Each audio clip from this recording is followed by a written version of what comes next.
And we came and we give him a presentation, and he says, looks at all the pictures, and he's like, I got one or two folders in. He goes, and we said, when we explained it to him, just so you know, the Cockatoo Inn is condemned, it's closed, it hasn't been in business for 5 years. Right. And he's like, okay, when I write the Cockatoo Inn in the script, I'm not looking for locations that look like the Cockatoo Inn. I'm not looking for ones that feel like the Cockatoo Inn. I'm looking for the Cockatoo Inn. Okay. So he said, yeah, but Quentin, it's closed. It's it's boarded up. He goes, well, did you go inside? Have you seen what it looks like inside?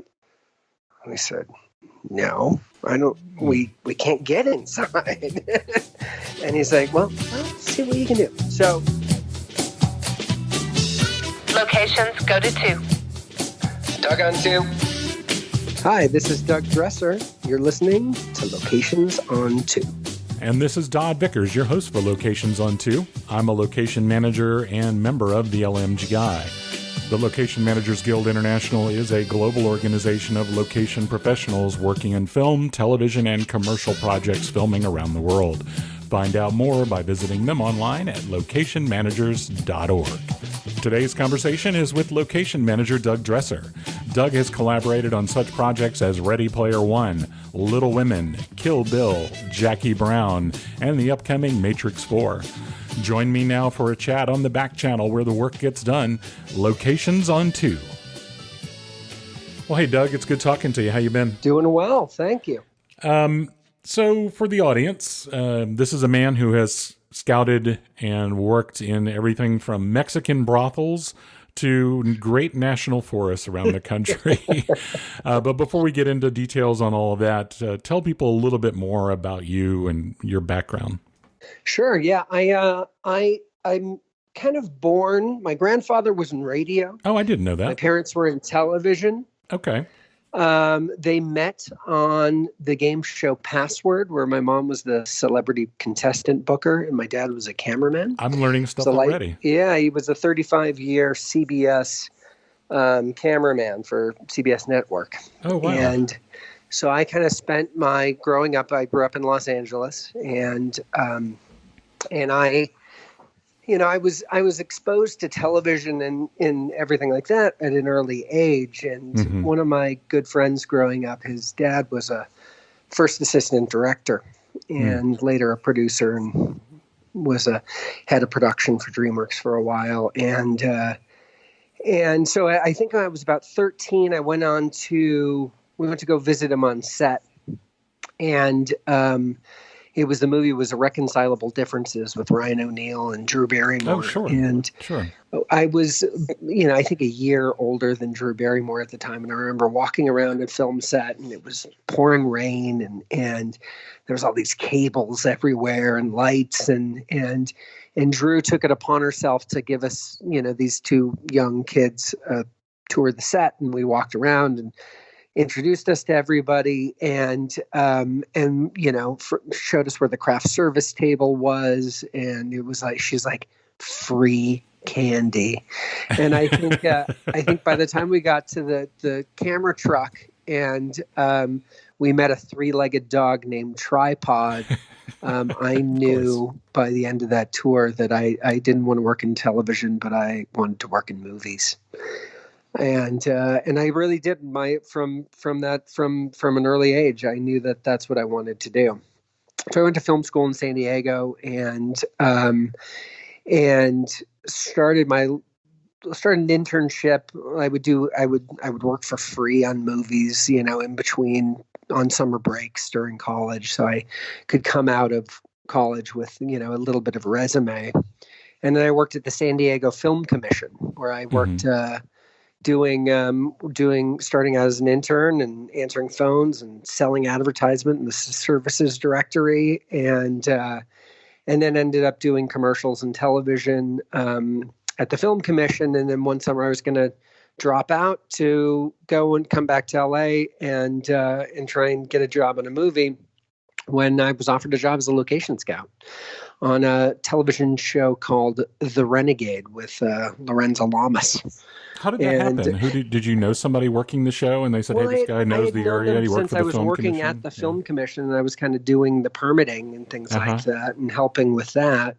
One of the location managers asked if I wanted to, come and be a scout. And it was it was a little bit of a bait and switch, because what the draw was, she actually said Silk Stockings, which was a fantastic show on USA as well. It was made by the same production company. And then, and I was like, summer in San Diego, mansions, beaches, girls. Like I was really excited. And then they're like, oh, we need you on the other show. And that was bar brawls and bikers in, in the East County. And with Lorenzo Lamas and Branscombe Richmond riding around on Harley Davidsons and Slickers. Well, that doesn't sound horrible, but it doesn't sound as nice as the beaches and the mansions for sure. So I did locations for a while in San Diego, and then I kind of wanted to get out of it, and I had produced a short film for a good friend of mine, and we opened for El Mariachi, which was doing its tour. Robert Rodriguez's El Mariachi, which of course he made for, he was claimed he made for $2,500 the entire film, and I came to LA, and I really wanted. He said, call me when you come back into town, and we said, okay, great. And so I moved back from San Diego to Los Angeles, and I also had seen Pulp Fiction that year, and I really didn't want to do locations anymore. I was kind of out of it. I had a kind of a bad experience on a show, and I was like, this isn't for me. But I heard that Robert Rodriguez and Quentin Tarantino were making a movie together, and it was From Dusk Till Dawn. And I said, well, I'd like to get on that show. So I called Robert's office and I said, hey, remember me? I'm the guy who did the thing. And they went, okay, great. We'll call you back. And then they didn't call back. And then I called again. They didn't call me back. And then I found the number for the production office and the trades. I called the production office and the trades, and they were like, okay, great. And I said, well, I don't want to do locations anymore, but I want to work on the movie. And they went, okay, you need to stop calling us now. You're starting to get annoying. And I needed a job, and I had been in LA for a couple of months, and I had rented an apartment, and I was just expecting to get a job right away. And I needed a job, so I called a friend of mine, Fermin Davalos, Location Managers Guild International member, and I said, hey, do you have anything going on? He said, yeah, can you go and do a signature survey for us? And I said, yeah, sure, I'd love to. So I did a signature survey. And they said, okay, now we need someone to sit, and he was doing a TV show, and can you sit the set? And I said, sure, I'll sit the set. Okay, fine. So I'm going to sit the set. And then the next day it was for a location manager named Bob Kraft. And on the show, the Bob Kraft was the location manager. The two key assistants were Ilt Jones and Mac Gordon and Fermin Davalos. And I came in to kind of help for a little bit, and then Bob called and said, okay, I need you to come. I need you to go do some scouting. Can you bring an overnight bag? Meet me in Toluca Lake at a coffee shop, and sit down at the coffee shop. And they said, okay, you're going to be out for the next 3 or 4 nights. You're going to be out in the deserts of Southern California. You're looking for a hotel like the Hotel in the Getaway with Steve McQueen. You're looking for a standard motel like a no-tell motel out in the middle of the desert. And you're going to start out, you're going to go and see Sherry Davis in the Inland Empire, and you're going to start scouting for this thing. And I said, well, this is great that we're doing this for this TV show, but how is this TV show going to go out on location and go out into the desert? So they're going to let us overnight out in these places? They said, no, this isn't for the TV show. This is for a new movie that's starting up. You're the first person on locations and payroll, and it's a movie called From Dusk Till. So you actually ended up getting your wish after all. Yeah. So I said maybe somebody up there wants me to do locations, and I've been doing it ever since. I don't want to take us too far afield, but I definitely have to ask the question. Can you talk about the bad experience that turned you off of locations? Because there's sure to be somebody out there that hears this, that maybe they've had one and they're second guessing their career choice, or somebody that's interested but now hesitates. You know what it was is it was a show that was understaffed. It was a TV show. We weren't getting scripts in time. It was, and it was it wasn't really one thing, but I wasn't great at it. I wasn't necessarily a good location person, and I felt like that I didn't have proper training. And I didn't have somebody, and I was kind of thrown into the situation where I felt my workload was way too much. And I didn't know enough about the job to kind of be able to kind of compartmentalize and to structure. And I had a situation where it was like one of those 1/8 page throwaway kind of scenes that was supposed to be in a grocery store. I talked to the manager at a grocery store about filming in the parking lot, and we show up on the day to shoot in the parking lot, and the manager's not there. Didn't tell anybody. That's the worst. Yeah, didn't tell anybody that we were coming. We couldn't get him on the phone. He wouldn't pick up the phone, and we ended up not shooting the scene. Right. And I got fired. Oh, so it was a much worse experience than I was ready for. Yeah. So, wow. Yeah. I got, and I think, this was, 20 something years ago, and I got fired, and I had never been fired from a job before. And I consider myself a reasonable person. And I had explained the reason why, and they just said, well, it's your fault. Right. You're fired. Yeah, I think there's a lot of people that have probably been in that position where they are new to the job. They were tasked with something. People make an assumption they know what to do. They don't know to ask the right questions, and they go out and make an attempt. Right. Maybe they're sent out to scout something, and they don't quite understand how important the creative process is to this. Yep. They're just used to the logistics. That was exactly the case. And if you don't know to ask the right questions, and I had told everybody what was going on. I had told everybody what was happening with the location, but I think everything was moving so fast, and everybody had so much on their plate at the time that nobody caught it, and I caught the fall for it. So that was it. But it was interesting. Yeah, and what you're saying is, like, I think now what our contribution is, and what my contribution is that it's an artistic. Creative act to take words on a page and take something that is dreamed up in somebody's mind, locked in a room or in a coffee shop as a writer, or in their office.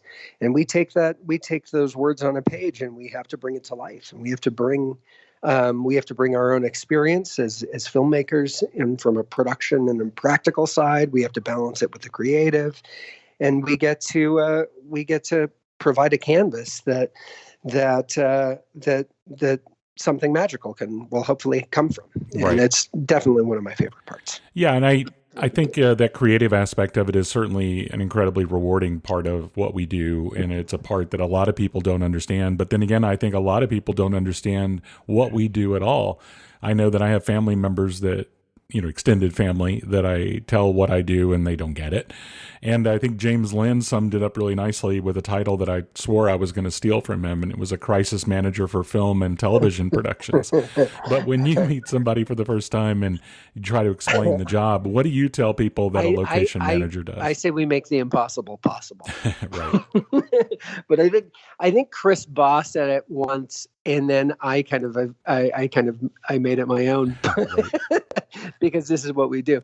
But I think Chris said we throw a 300-person wedding in a different location every day for 60 days. Right. And then what I added was, and everyone on the cruise a bridezilla.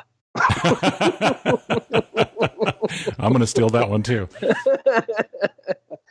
Yeah, it's a pretty awesome choice. It's the only one that starts with complete creative autonomy and ends up with us scrubbing toilets with a toothbrush.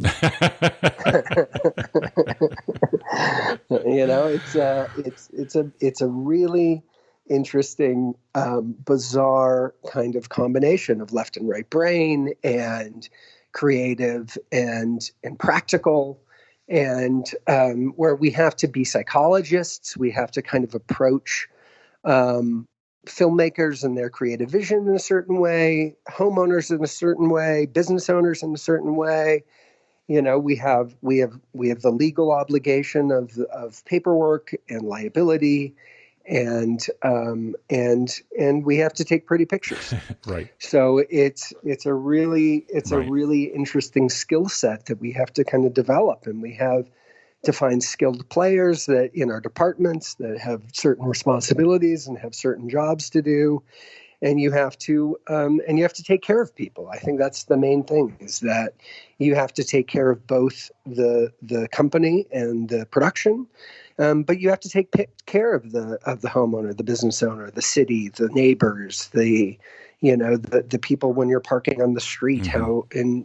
And when somebody comes out and yells at you and says, "Get that truck out in front of my business," you have to think about the reason why they're yelling mm-hmm. at you, why they're so afraid of us coming in, and whether it's invading their space, or maybe their business has been off for the last 4 months. Maybe they're just getting by, and maybe they're just starting to get ahead, and they see sometimes a movie company coming in as an opportunity to either try and get some free money, or maybe they're really legitimately scared that we are going to affect something that they've worked so hard.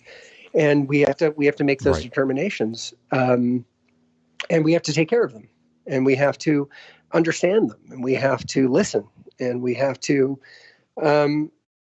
take care of everybody's needs for a successful shoot. And that's sometimes like spinning plates. Right. And it's sometimes difficult, but it's also sometimes rewarding when you can come out and that same person who's been yelling at you, and it's like, why? I'm sorry I came out at you so hard. I really didn't understand what was going on. You did a really great job explaining it. You did what you said, and you care about what you do. And I that's the thing that makes me feel the most rewarded at the end of the day. Absolutely. And I think a lot of people don't realize that we're the public face of production to the public, whether it's the neighborhood we're filming in, or the businesses that we're impacting, or the street that we're closing. We want to accomplish all these things so that production is happy, but also leave the neighborhood and the people that are around us while we're accomplishing our job in a frame of mind, so they're open to filming in the future and welcome us back, and not just totally shut us down. It's the best thing that we can do is make sure that we're listening. Right. And I think that's probably the hardest skill to teach somebody that joins the locations crew is the art of listening. It's really so critically important. It's true. You talking about working on Dusk Till Dawn reminded me of something I wanted to ask you about. Obviously, you've worked with Quentin Tarantino on several projects, Jackie Brown, Kill Bill, Dusk Till Dawn. And I think that Dusk Till Dawn was right after Pulp Fiction. It was. Yeah. He has a reputation for being an interesting director to scout for and work with, because he's got very specific ideas as to what he's looking for. Is the challenge because he changes his mind, or because he knows what he wants and won't change his mind? I remembered hearing something about a Mexican brothel that you scouted, and that's where I was going. Funny, it's actually the opposite. He doesn't change his mind. He gets pretty set. We were on Jackie Brown. He wrote in Jackie Brown the Cockatoo Inn, which is the scene. Mm-hmm. It was a restaurant and bar that Robert De Niro and Samuel Jackson are kind of there meeting, talking about the heist, talking about the exchange, and it was like this classic 50s kind of red velvet, red booth, the red leather booth bar. It was by the airport, by LAX, and it was closed. It was condemned. It was red tagged, and it wasn't. They were about to tear it down. Mm-hmm. And so we went out and found a number of locations that kind of looked like and felt and had the same vibe of the Cockatoo Inn. We were looking at places in Los Angeles like the Prince and the Buggy Whip and these classic old restaurants that Sinatra would hang out at. Right. We go, and David Wasco was the designer, was understanding of the place. There was no power, there's no water. It was boarded up. And we came and we give him a presentation, and he says, looks at all the pictures, and he's like, I got one or two folders in. He goes, and we said, when we explained it to him, just so you know, the Cockatoo Inn is condemned, it's closed, it hasn't been in business for 5 years. Right. And he's like, okay, when I write the Cockatoo Inn in the script, I'm not looking for locations that look like the Cockatoo Inn. I'm not looking for ones that feel like the Cockatoo Inn. I'm looking for the Cockatoo Inn. Okay. So he said, yeah, but Quentin, it's closed. It's boarded up. He goes, well, did you go inside? Have you seen what it looks like inside? And I said, no, I don't. We can't get inside.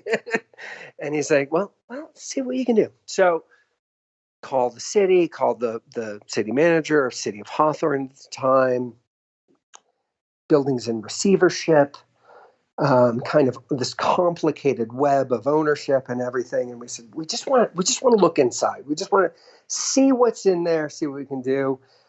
Through the strange course of events, the people who owned the building originally were a family who had a bar in San Diego that I worked with on the television show The Renegade. Oh, that's funny. It comes full circle. And they just happened to be the owners of the previous owners of the Cockatoo Inn. Long story, complicated story. Really kind of like all kinds of interesting. That's a whole other story that would take another hour. We open up we get into the thing, we take the chain off of the lock, we walk inside, and it's perfectly preserved. Oh. It smells, there's rotting food in the fridge. They just closed and walked away. Dust on everything. Yeah. But it's perfectly preserved. And the designer and I were like, wait a second, hold on. But we still don't have permission to shoot there. Mm-hmm. We call the city manager. We're trying to push to see what we can do. We're calling the bank. We're calling whoever is, we can to kind of get in. And a day later, I get a phone call, and I answer the phone and said, Doug? And I said, yeah. And he said, Mayor Larry Guidi, Mayor of Hawthorne. And I said, hi, Mayor Guidi. How you doing? He goes, I understand you're trying to shoot at the Cockatoo Inn. I said, yeah. And he said, we're trying to do everything we can to help you get in there. We're trying to get rid of some of this red tape. But I understand that you have the greatest Italian-American actor of all time working in your movie. And I said, yes, that's correct, sir. And he said, if I can, I'll do everything I can, but everything I can, if you could just get me a picture with him, that would be fantastic. And I said, Mayor Guidi, I can almost guarantee if that's what it's photograph. I said, I can't 100% guarantee it, but we'll see what we can do. And of course, we can try. Long story short, we go through all these hurdles. We have to do a full cleaning of the place. It's a hazmat cleaning. We have to bring in our own. There's no electrical power. There were people living in like the hotel rooms, like barbecuing inside old hotel rooms and like building fires. We had to clean all that stuff up. And we went and we were able to shoot there. And we were sitting there. I remember it was the day we were filming. All of a sudden, I see this guy in a suit and a Harley come riding up, pulls off his helmet, and it's Mayor Guidi, from the city of Hawthorne, comes up, shakes my hand. We walk in. I walk him into the back of the set. We're just about ready for lunch. We had talked to Mr. De Niro, and we had said, we had told him what was happening. Quentin went and prepped him and talked to him and told him what was happening, and we watched the scene. It's Sam Jackson and Robert De Niro, sitting at the bar, real kind of classic moment in Jackie Brown. And we break for lunch. We're standing there. We're both in awe just of the being able, just seeing that intimate scene being filmed. Robert De Niro comes walking out, and we make an introduction. And I said, Mr. De Niro, I would like to introduce you to, and Robert De Niro says, stop. And I went, what? Okay. And he goes, call me Bob. And I said, okay, Bob, Mayor Larry Guidi. And the mayor goes, you can call me Larry. And they go, ah! And it was just this fantastic moment that, sometimes we get speed bumps, we get, bumps in the road. And if you can kind of navigate those kind of hazards, sometimes magic happens. It's amazing how just the right character or the right actor in the production you're working on can make a difference. There's no doubt that can help at times. It's absolutely the case. Yeah, I remember James Lynn mentioning he was trying to secure a location and they were kind of hesitant. And then he said Captain America, and boom, doors got thrown open. It makes a big difference sometimes, especially if if they're it 100% makes all the difference in the world. You must have had several experiences like that because you've worked with Mr. Tarantino on several projects. Yeah. Dusk Till Dawn, Jackie Brown, Kill Bill. On Kill Bill, yeah. Kill Bill was an amazing movie. I was on it for a year and a half. Oh, really? 2 birthdays on one movie. Holy cow, that doesn't happen often. Yeah, exactly. And it was amazing. We were in we were in Mexico, like you were saying. That scene was funny. We were looking for a Mexican brothel. We were kind of coming around, and we had to we were in this town where we were filming Costa Correas on the Pacific coast of Mexico, and I spent a couple of weeks down there looking for locations, setting up, all of the things that we had, and we had this one scene, and we were walking around, and there was no location scouts in the area at the time, and so I was kind of doing everything on my own, and I found a guy. It was one of the greatest things. We were originally going to shoot the end scene on a beach at dawn, and so I had to go and scout the coast of Mexico, and I was looking for the perfect beach. And in true form, the best way to do it is by jet ski. So scouting by jet ski is one of my favorite ways to scout, as it turns out. I haven't tried that one yet. I have scouted by helicopter. I have scouted by horseback. I have scouted by motorcycle, by off-road vehicle. But I would say scouting by jet ski is one of my favorites. So I was going around, and we were looking for this thing, and I kind of we came across this town, and there was 2 towns. There was the town of the pueblo of Francisco Villa, and there was the neighboring town right next to it, which was separated by a ditch and a concrete bridge that was about 4 feet wide, where the sewer ran through the 2 towns, and that was the town of Emiliano Zapata. And as it turns out, the 2 towns, even though they were literally 200 people each, right next to each other, they couldn't stand each other. They hated each other. And so I was scouting this one town, and then I said, well, let's go. What's that place over there? And there's this compound of kind of walls and trees and palapa roofs, and they said, oh, well, that's a whorehouse. That is a place. And I said, well, that's exactly what we've been looking for the last 2 days.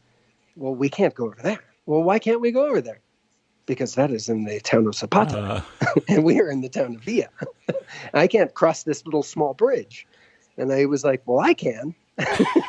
And they went, you can't go over there. You will get killed. And I think I got somebody else to come over with me to help to talk. And we went and we knocked on the gate. And they and this person comes to meet and talk with us, and he's wearing a gold watch and a gold chain, and he very clearly has a gold gun. Something out of the mariachi. Right. And we tell him we want to do this movie there, and he's very stone-faced the whole time. And after we kind of finish my pitch in my bad Spanish, and like, what is this white guy doing? What is this gringo doing here, talking in my town? And I finished the kind of pitch, and he just smiles, this big smile, and he has all gold teeth. His teeth are just all gold. And I literally had to so we go there, and it was, as it turned, it was more of a dancing place. It was, we didn't verify, right?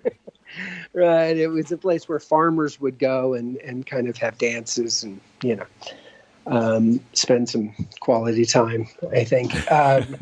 And we come and we shoot on the day. And when we tech scouted Kill Bill in Mexico, it happened to be also, there was a hurricane going on.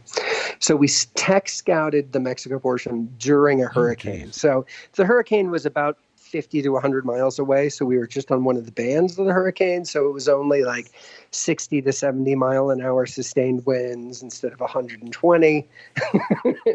And, it was a tidal surge of 20 feet instead of 30. It was but we were tech scouting. We went there and it was hammered after the hurricane. So we had to go and we had to clean the place up, and we had to kind of get everything back together, and we had to rebuild this outdoor kind of restaurant.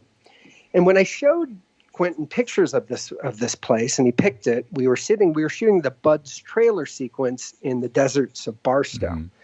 We had never really found it, and I went back down to kind of look for the perfect location. We're shooting the Bud's trailer location. It was the fight with the bride and then with Michael Madsen, and we shot all night long. So it was I showed him the pictures probably 3:00 in the morning. I looked at it. They were old classic, manila folders where you'd show pictures and everything with the, you get with the legal size envelope with the pictures taped in. And it was probably 3 months earlier when I showed him these locations, maybe even 4 at this point. Remember, I was in the movie for a year and a half. And he picks it and he's like, this place is perfect. This is it. Thank you. This is exactly what I imagined and what it would be. Show up on the shoot day. We had cleaned it out and we had kind of gotten everything. We brought in extras and we got in people that we would make, look more like the people that are in the movie, and show up and Quentin comes in and he says, walks around and he goes, okay, you guys have cleaned this place up. We need to dirty this up. This doesn't look like the pictures. This doesn't look like what we saw. This is too nice. And the production designer, David and Sandy, the set decorator, were like, okay, no, made some quick changes and we kind of dirtied it up a little bit. And he says, well, where are the people that were here on the day? Where's the guy, where's the person doing the laundry? Where's the person doing? And we said, well, we don't, what are you talking about? This is, what do you mean? And he said, well, the people in the pictures, where, there was a lady who was over here. There was a person over here. There was a guy standing here. And they were just, we were like, well, they can't be in the movie. He goes, no. We want them to be in the movie. So one of my assistants had heard all of this going on, and they were just down the street because they all live in town. And she quickly went and gathered up all of these people, and they kind of come walking in, and Quentin goes, yeah. And he had looked at the pictures one time 3 months earlier at 3:00 in the morning in the middle of shooting another scene. And he looks and he sees this person. "Hi, how you doing? My name's Quentin. You were over here doing laundry. You were folding laundry," and he sat her right Wow. there. "You were over here just lounging in this hammock. You were sitting over there. You were kind of sitting over here sweeping. Okay, you're going to be over here." And he plopped Uma, Claire Smithies, who was the person who played the other person, and all of the placed the two actors right in the middle of this scene, exactly as we had shot these photographs, and shot the scene exactly Wow. as they stood. It was amazing. What do you think it's easier working for that type of director that knows exactly what they want and will accept no compromise, or a director that's not sure what they want and is willing to make compromises? Well, it really depends. I mean, certain directors are more into the kind of the moment and the kind of the free flow of what's happening at any given time, and kind of capturing that spirit. And I don't know. I think there's something to offer for both. I think you have advantages and pluses and advantages on both. Right. Sometimes it is easier when you're like, okay, nope, that doesn't work. I'm looking for just one thing, and it depends on their vision, and it depends on their style, and you have to work with both, and sometimes amazing things happen in both situations. We talk about the creative role we play, and a lot of times they think they know what they want, and I mean they're pretty sure they know what they want. They give you an idea, and they say, "Go find this white house in the middle of the country," and you come back with a green one that's in a small neighborhood, and they fall in love with it and totally change the story. And once you justify why you brought them that house, that's totally different than what they asked for. What is the situation where have you had a situation where you've Sure. I mean that happens all the time. I don't have one particular because what you have to do is, and again, sometimes it doesn't work if there's somebody that's very specific about what they're wanting, but sometimes if they're like, okay, we want to find an interesting space for the walk and talk, that half end of the phone call, that where instead of being in a phone booth on street level, you say let's do it on a rooftop. Let's do it let's do it on a fire escape or something like that, or as long as it's safe and structurally engineered and inspected by a third party vendor. I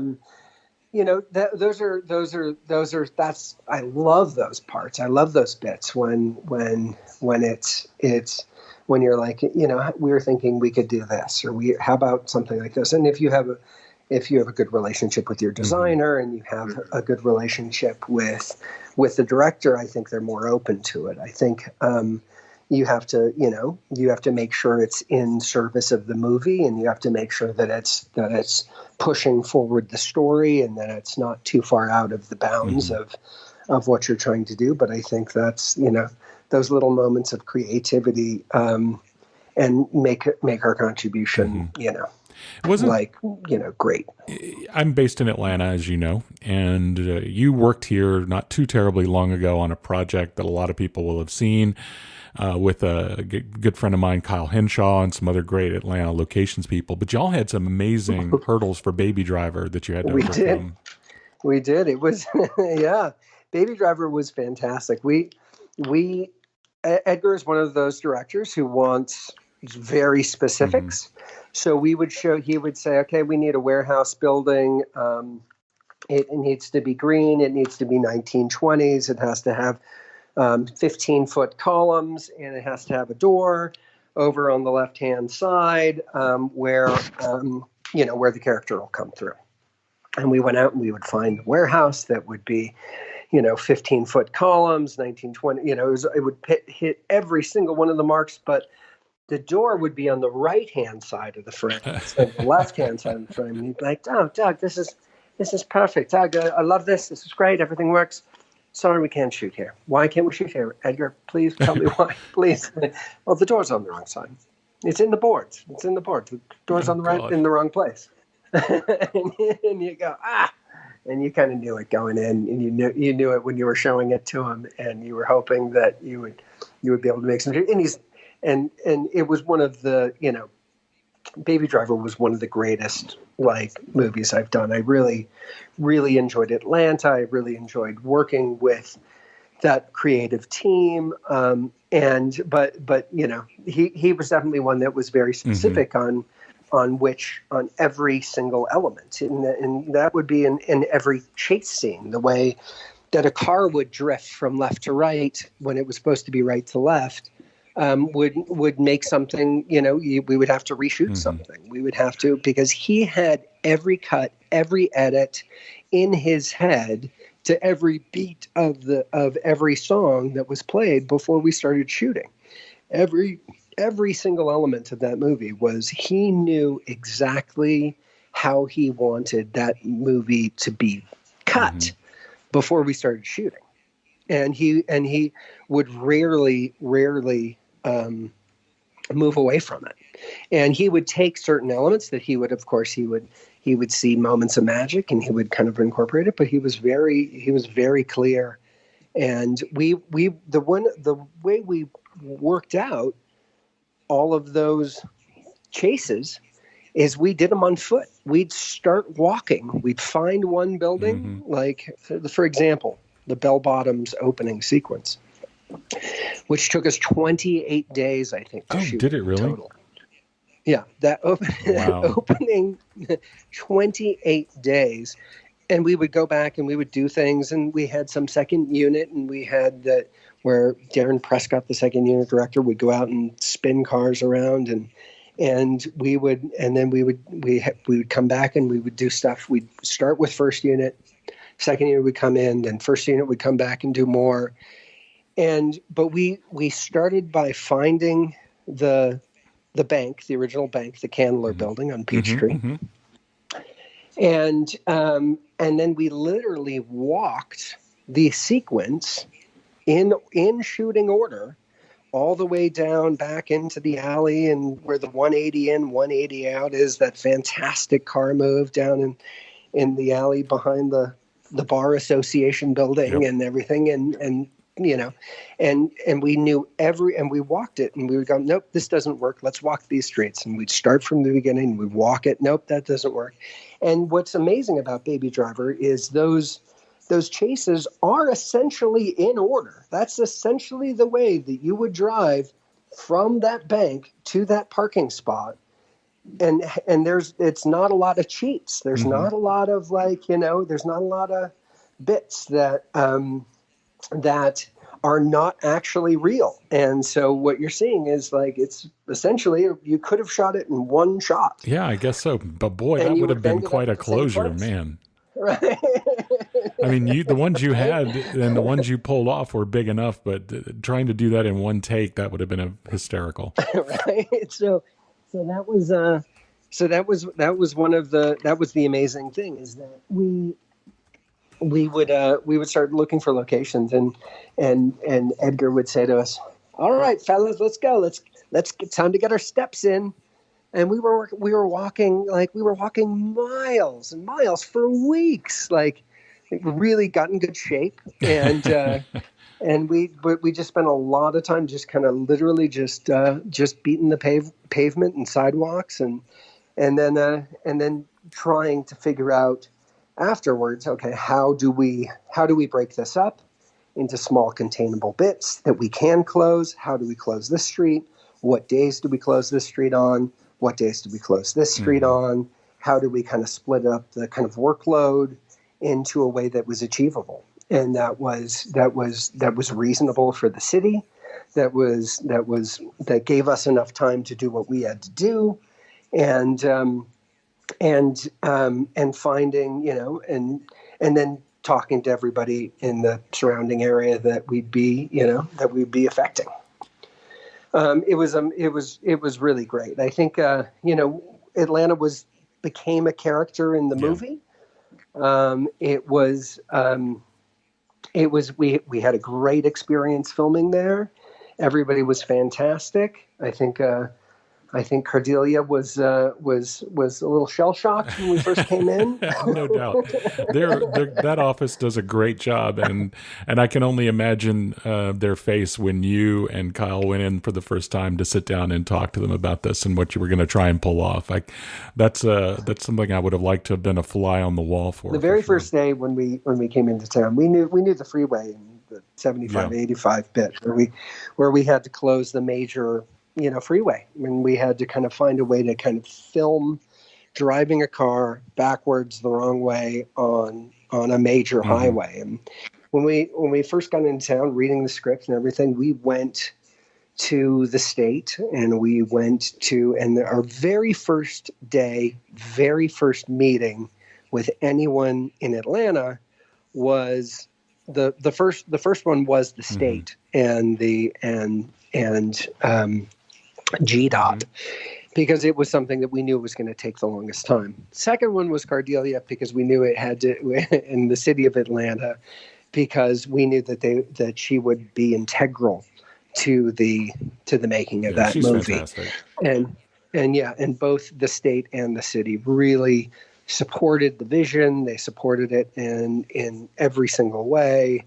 Obviously, a lot of things that we had to work out and a lot of things that we had to push through. But we wanted it to be a partnership, and we were successful. Well, obviously you approached it the right way. You worked together with them to figure out how you could pull it off, and that definitely goes a long way into bringing them on board.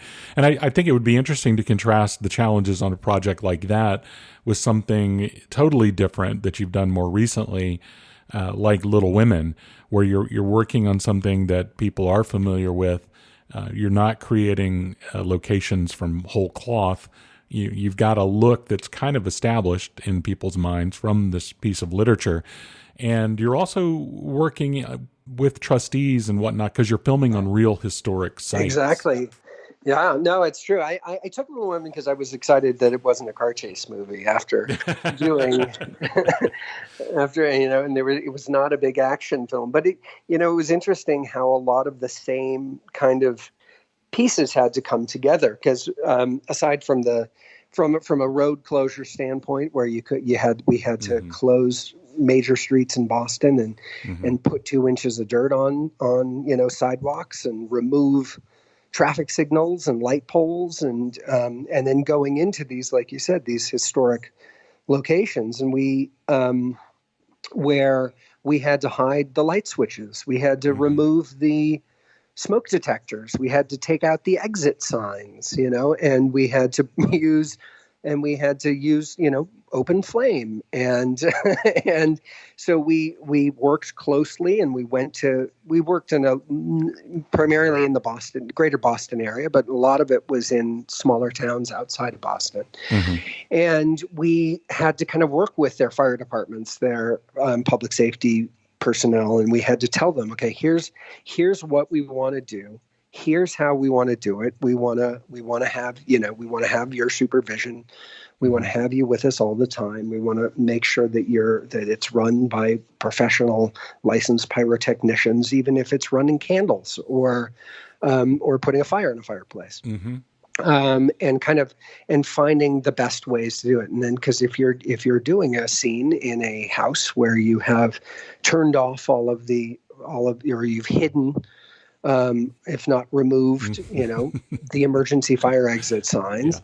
You have a safety meeting. You talk to everybody. You make sure that you don't have too many people in the and you do it safely, and you do it in a way that is practical, and you have plans in place in case of an emergency or anything like that. And it was amazing. And let alone the fact that some of these places that we went to had never had filming before. Yeah. They are living museums. Right. They have, like, literally the furniture in some of these locations is from the time period of Little Women. But like you said about Calling with Robert De Niro or Quentin Tarantino, if you're shooting Little Women in Boston, where it was written and it was set, and which is in a classic American novel, and you have Greta Gerwig, and you have Meryl Streep, and you have, this fantastic, group of people, and you're trying to make the best movie you can, we had a lot of support for people who are like, that book changed my life. That was that was part of my childhood, and we had a lot of support from the Boston area. I think this is the first time any of the Little Women has been made 4 times, I think, before us, and if not more, with some of the other kind of versions and iterations of it. But it's the first time they really shot in Concord, Massachusetts, where it was written and where it was set.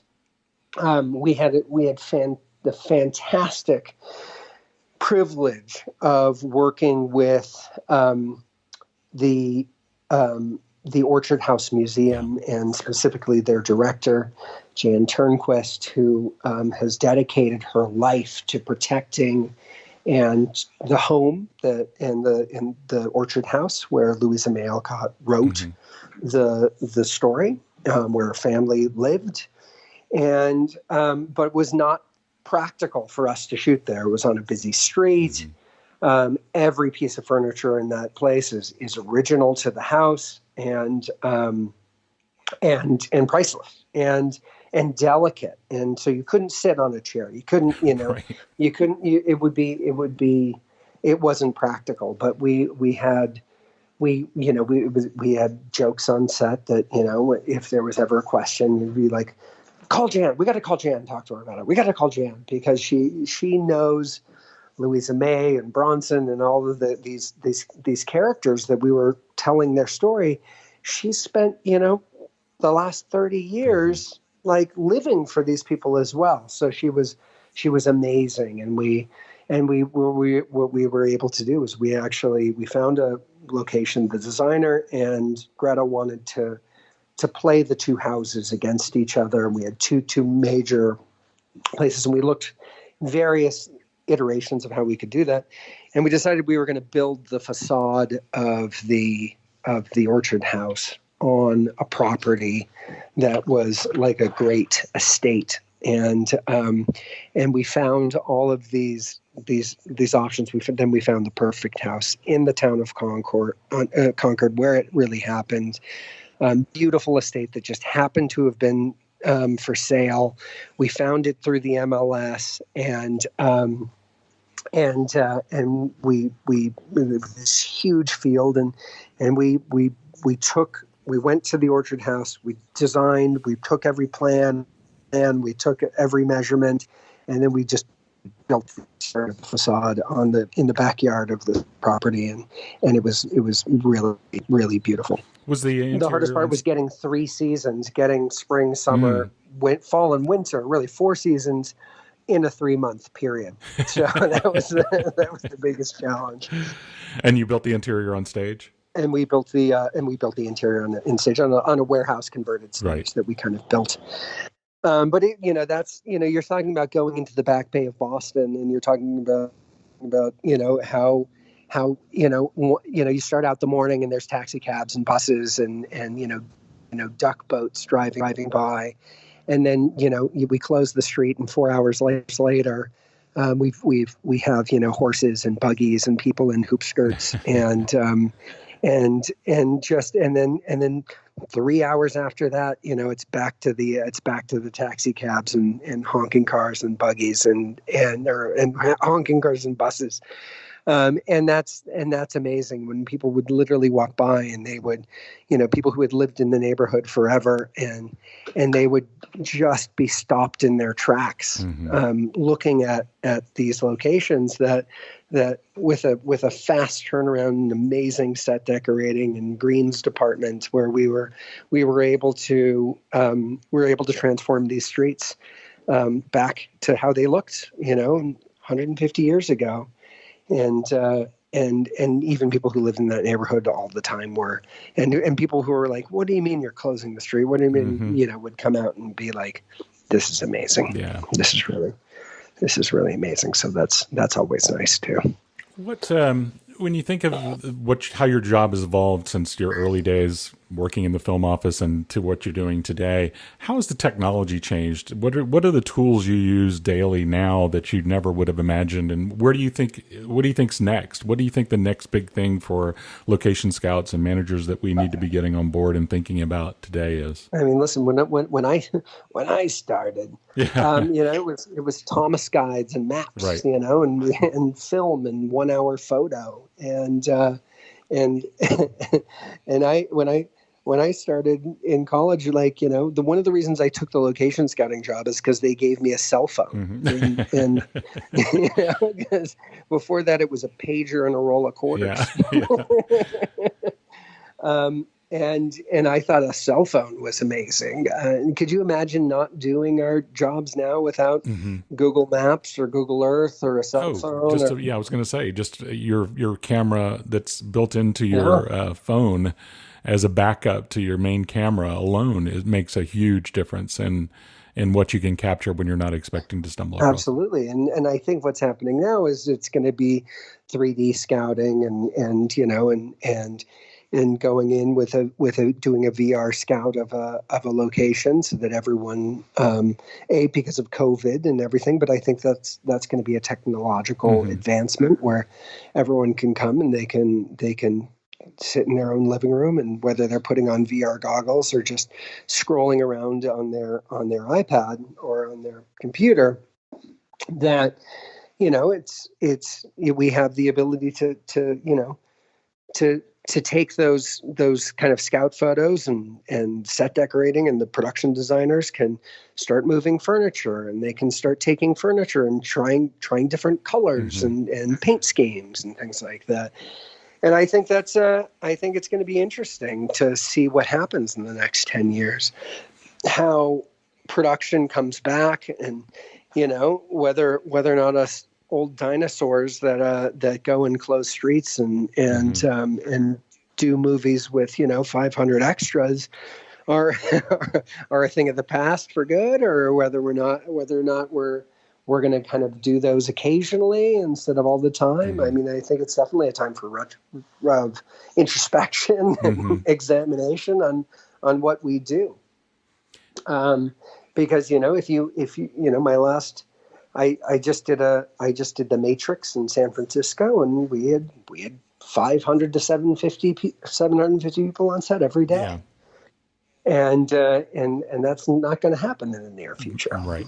So, I was going to ask you, when you look into your crystal ball or try and forecast what going back to work looks like and the impact it's going to have on a locations department and how responsibilities in various departments might change.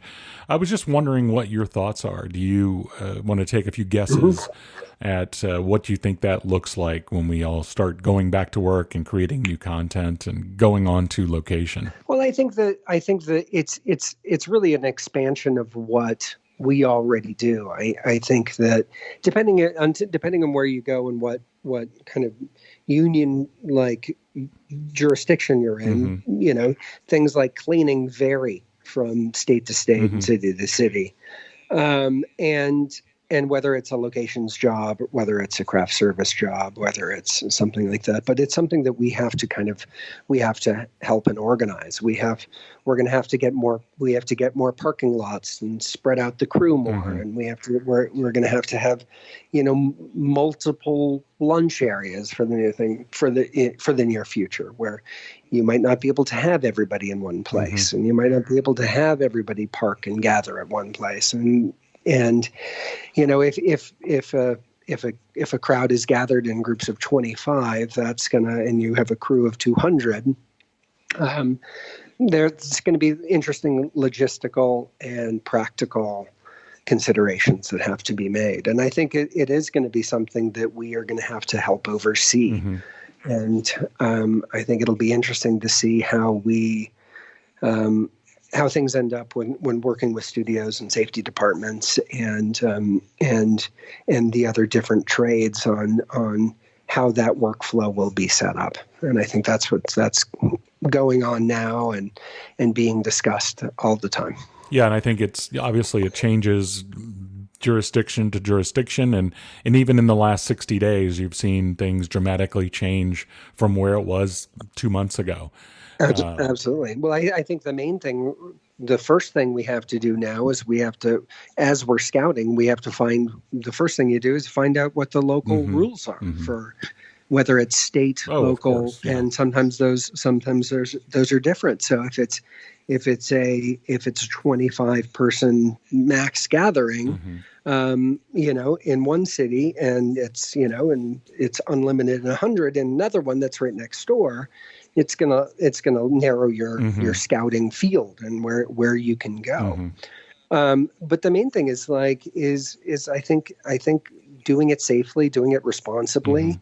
Whether you're bringing in specialized third-party vendors that are prepping the locations and doing everything like that, that's all going to make a difference. So, but as far as 3D, I from everything that I've seen, it doesn't really, there's no endorsing of any particular product, because it seems that most of the 3D technology is the same. So it's going to be, some are going to be prettier than others. Some of them are going to be easier to present than others. And I think it's going to be, it's like choosing your web hosting service. It's going to, it's going to be whatever it is. And, but it's also going to be, it's going to need to include coverage for lighting on the sides, on the outsides of the house, and it might even involve what the streets are looking like for parking for trucks and equipment.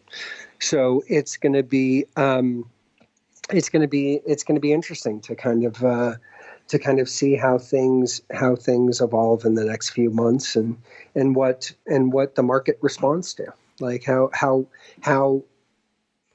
designers and how gaffers and key rips and everybody, what they're going to be all looking for, or a DP, and how it's going to be. I think, there's been a lot of discussion, and there's everyone's, is trying to figure out, how we best proceed, and how our jobs, as scouting evolves, and how from a technology standpoint.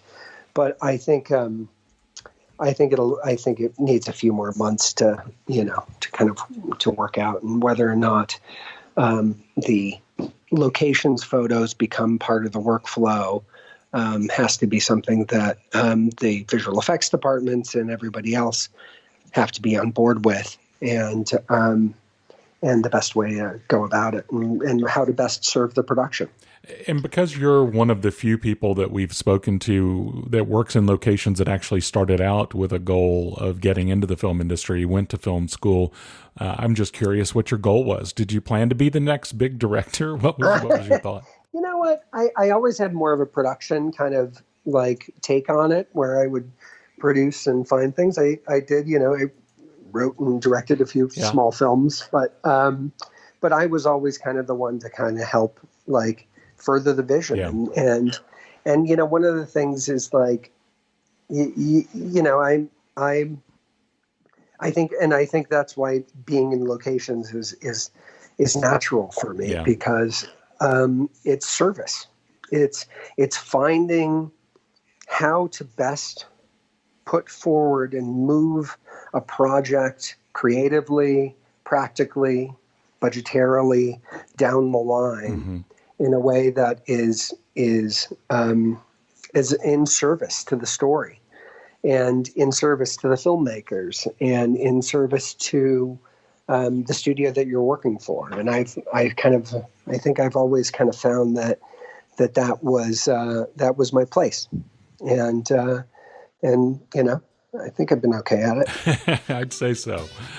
Well, Doug, thank you again. It's been great talking to you as always, and I hope to get to see you soon. Thanks again for making time to join us on the podcast. All right. Well, thank you, Dodd. Thanks for letting our voices be heard, and we appreciate everything the LMGI does, and I support it wholeheartedly. And I hope you've all enjoyed it. This is Dodd Vickers, your host for Locations on 2. Find me online at doddvickers.com. For more about the podcast, visit locationsonto.com. And for more about the LMGI, visit locationmanagers.org. Until our next visit to the back channel, I'm back to one.